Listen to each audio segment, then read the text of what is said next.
Hi, we're here today with Mr. John Freeman, the Navy Account executive. Account Executive, thank you, John, for Cubic.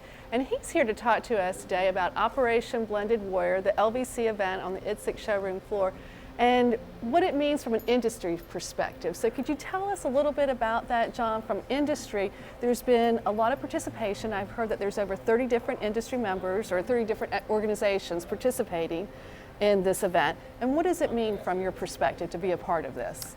So these are great opportunities for industry to lean forward, not only from the aspect of supporting our government customers, but from, dare I say, a little more selfish aspect of being able to take our best foot and put it forward in an environment that we know will get some very good exposure. The interesting thing is that when you take on these kind of efforts, and I applaud the organization for taking point on this, is it gets very complex from a technical perspective. So I think what's making this really successful, as in most of these kind of events where you have 30 plus participants, is when you get right down to a technical level, when you get down to the engineers, everybody's excited about making this happen. So they throw their badges off, they get management out of the way, they get the business development guys out of the way, and work as a team to make it happen.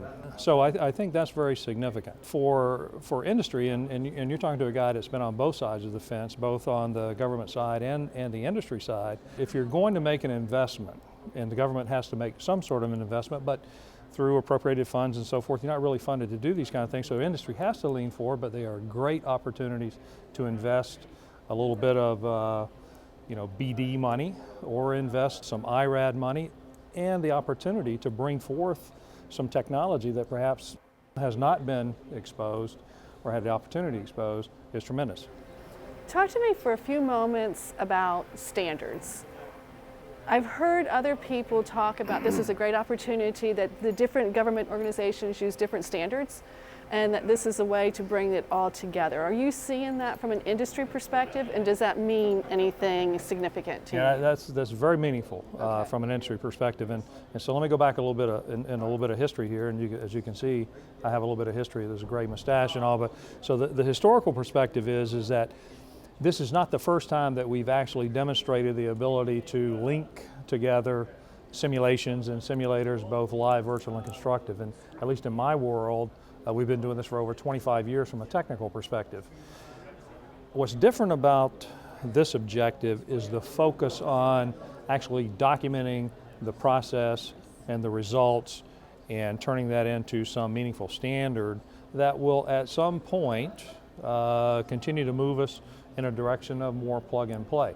Now, this doesn't mean that everything, every simulator or simulation, constructive, live or virtual, needs to plug together. It's all about the objectives. It's all about promoting readiness. So where it makes sense, you want to be able to do that in a seamless manner. These kinds of activities allow us to do that. And from an industry perspective, having a standard to build to is important, because otherwise you're all over the map. And so Cubic may have a wonderful idea that we believe will win the day.